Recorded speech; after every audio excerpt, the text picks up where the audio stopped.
Hi hello friends. இன்றைக்கி வந்து நம்ம என்ன பார்க்க போகிறோம் அப்படின்னா, மல்டி டைமென்ஷனல் பாவர்ட்டி இண்டெக்ஸோட 3 டைமென்ஷன்ஸ், அதுக்கப்புறம் 10 குறியீடுகள் பார்த்துங்களாமா.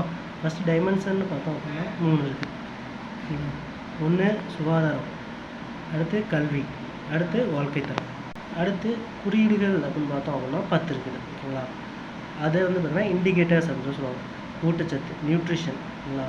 அடுத்து குழந்தை பிறப்பு, அடுத்து பள்ளி சேர்க்கை இல்லைன்னா பள்ளி படிப்பு. ஓகேவா. அதில் எஜுகேஷனில் 2 வரும். அடுத்து வந்து பார்த்தோன்னா ஸ்டாண்டர்ட் ஆஃப் லிவிங், வாழ்க்கை தரத்தில் மொத்தம் 6 குறியீடுகள் இருக்குது. சமையல் எரிவாயு, அதுக்கப்புறம் துப்புரவு சானிடேஷன், வாட்டர் நீர், மின்சாரம், தரை அப்படின்னா லேண்ட். ஓகேவா. அடுத்து சொத்து அசட். இது எல்லாமே வந்து பார்த்தீங்கன்னா சேர்ந்து தான் மல்டி டைமென்ஷனல் பாவர்ட்டி இண்டெக்ஸ். இதை வச்சு தான் கால்குலேட் பண்ணுவாங்க. ஓகேங்களா.